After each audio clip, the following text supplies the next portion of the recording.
എല്ലാവർക്കും ട്രാവലൻസ് ചാനലിലേക്ക് സ്വാഗതം. ഞങ്ങളിപ്പോൾ സാരനാഥിലാണ്. ഉത്തർപ്രദേശിൽ ഗംഗാനദിയുടെയും വരുണ നദിയുടെയും സംഗമ സ്ഥാനത്തിനടുത്താണ് സാരനാഥ്. ബുദ്ധമതക്കാരുടെ 8 പ്രധാനപ്പെട്ട തീർത്ഥാടന കേന്ദ്രങ്ങളിൽ ഒന്നാണിവിടം. ഗൗതമ ബുദ്ധൻ ബോധഗയയിൽ ജ്ഞാനോദയം നേടിയതിനു ശേഷം തൻ്റെ കണ്ടെത്തലുകൾ മറ്റുള്ളവരിലേക്ക് പകരാനായി ആദ്യം തിരഞ്ഞെടുത്തത് ഇവിടമാണ്. ഇവിടെ നിന്നും 8 കിലോമീറ്റർ പോയാൽ കാശി അഥവാ വാരണാസിയിലെത്താം. യുനെസ്കോയുടെ ലോക പൈതൃക പട്ടികയിൽപ്പെടുന്ന ഈ സ്ഥലത്തെ കാഴ്ചകൾ ധാരാളം അറിവും ആനന്ദവും തരുന്നതാണ്. സന്യാസ ജീവിതത്തിനും ധ്യാനത്തിനും പഠനത്തിനും പ്രാധാന്യം കൊടുക്കുന്ന ബുദ്ധമതത്തിലെ മഹായാന ദർശനം പകരുന്ന ബുദ്ധവിഗ്രഹങ്ങളിൽ നിന്നും നമുക്ക് ധാരാളം കാര്യങ്ങൾ മനസ്സിലാക്കാനുണ്ട്. ഞങ്ങളുടെ കൂടെയുള്ള ഗൈഡ് എല്ലാം വിശദമായി പറയുന്നുണ്ട്. ബുദ്ധനെ നാം കാണേണ്ടത് ദിവ്യനായ ഒരു വ്യക്തിയായിട്ടല്ല, പകരം സ്വന്തം പരിശ്രമത്തിലൂടെ പ്രബുദ്ധത നേടിയ ഒരു ചരിത്ര പുരുഷനായിട്ടാണ്. ഈ വിഗ്രഹങ്ങളെ ആരാധനയോടെ കണ്ടും തൊഴുതും ഇറങ്ങുന്ന സഞ്ചാരികളോട് ഗൈഡ് പറയുന്നു. Not original temple, this is the replica, second copy. Original temple is stupa behind. But now you don't visit to the original temple. Original temple destroyed as the Mughal Empire. Mughal Samrat, Aurangzeb, Muhammad Ghaznavi that time. And that time also destroyed to the Varanasi Shiva temple, and they are made by Gyanvapi Masjid. And this temple 1931.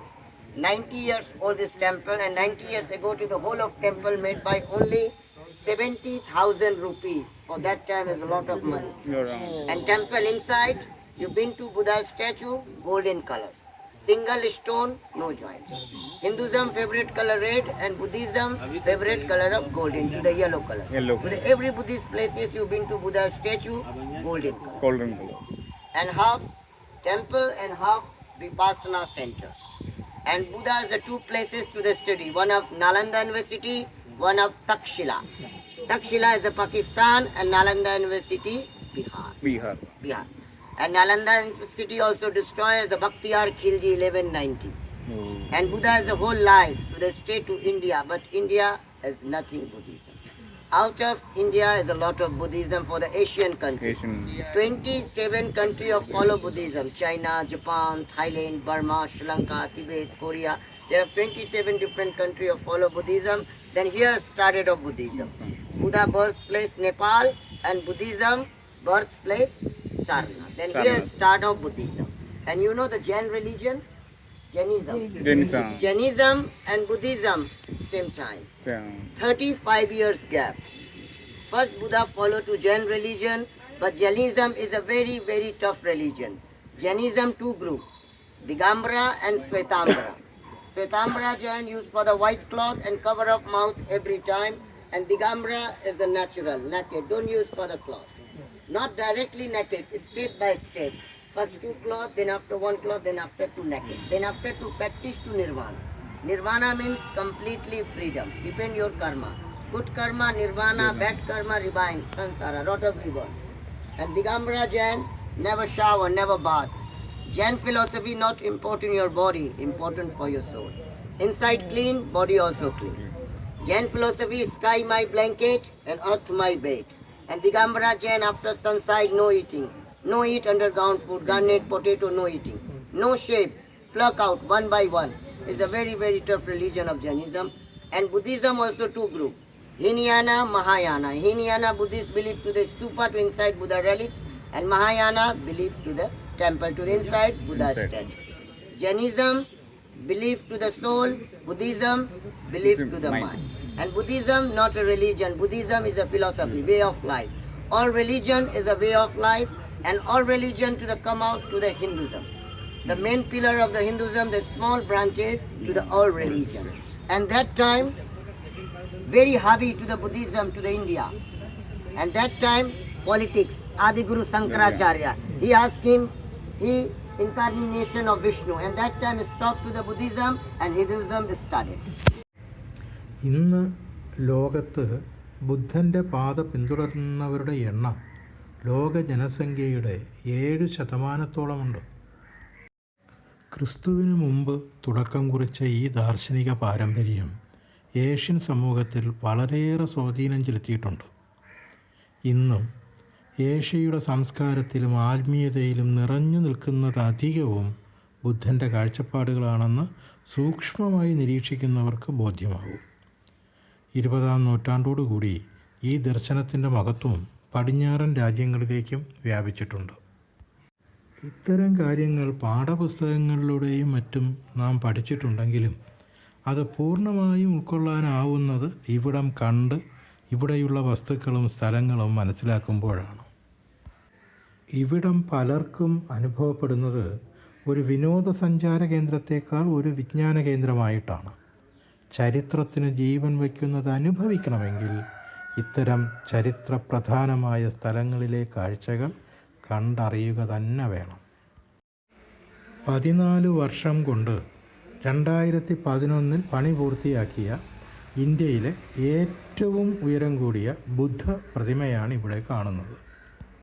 ഈ പ്രതിമയുടെ നിർമ്മാണത്തെക്കുറിച്ച് ഞങ്ങളുടെ കൂടെയുള്ള ഗൈഡിൻ്റെ വിശദീകരണം കുറച്ച് ശ്രദ്ധിക്കുക.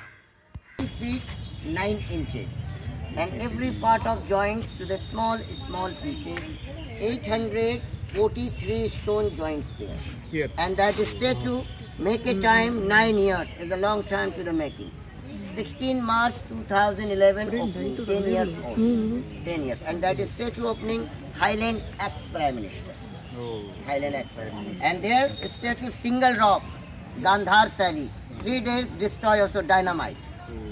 This statue destroyed, there is the live telecast of the television. The same stone came there. No, these are different. Different. This is different.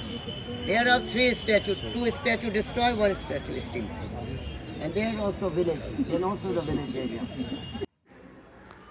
Ashoka ചക്രവർത്തിയുടെ കാലത്തും അതിനുശേഷവും ഉള്ള നിർമ്മാണങ്ങൾ അധികവും ഈ ചരിത്ര നഗരത്തിൽ നിന്നും ചരിത്രത്തിൻ്റെ പല ഏടുകളിലായി നശിപ്പിക്കപ്പെട്ടിട്ടുണ്ട്.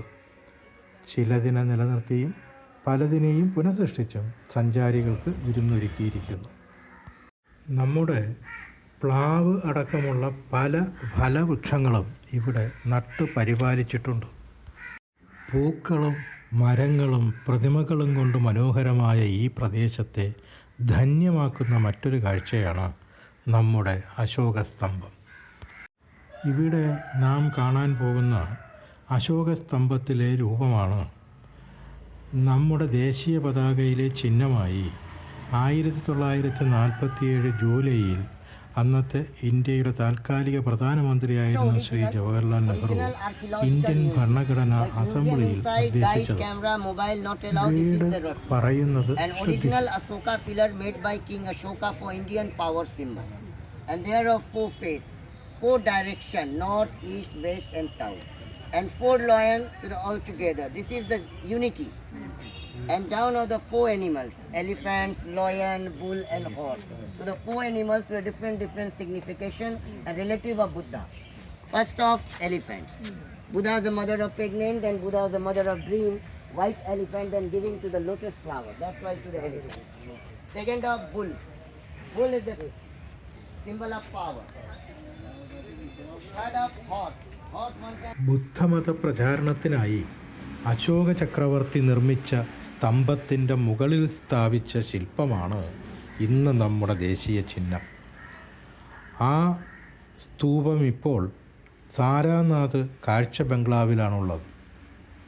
ആ സ്തംഭത്തിൽ കൊത്തിയിരുന്ന 24 ആരക്കാലുകളുള്ള ചക്രമാണ് നമ്മുടെ ദേശീയ പതാകയുടെ നടുക്കായി കാണുന്നത്.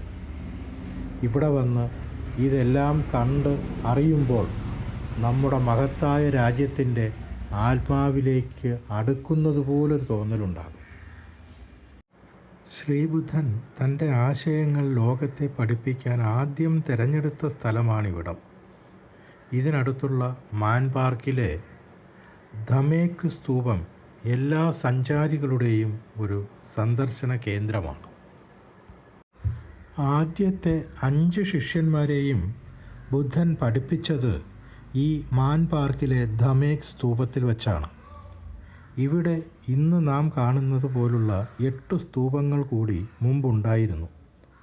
ബുദ്ധൻ്റെ ഭൗതിക അവശിഷ്ടം സൂക്ഷിച്ചിരുന്ന അവയെല്ലാം പിൽക്കാലത്ത് നശിപ്പിക്കപ്പെട്ടു. 12-ാം നൂറ്റാണ്ടിൽ ഖുത്ബുദ്ദീൻ ഐബക്ക്, മുഹമ്മദ് ബക്തിയാർ ഖിൽജി തുടങ്ങിയ തുർക്കികളുടെ ആക്രമണത്തിലാണ് ഇവിടമെല്ലാം ഇടിച്ചു നിരത്തിയത്. ദമേക് സ്തൂപം അവശേഷിച്ചെങ്കിലും ഇവിടെയുണ്ടായിരുന്ന ആശ്രമങ്ങളും മറ്റ് കെട്ടിടങ്ങളും നശിപ്പിച്ചു.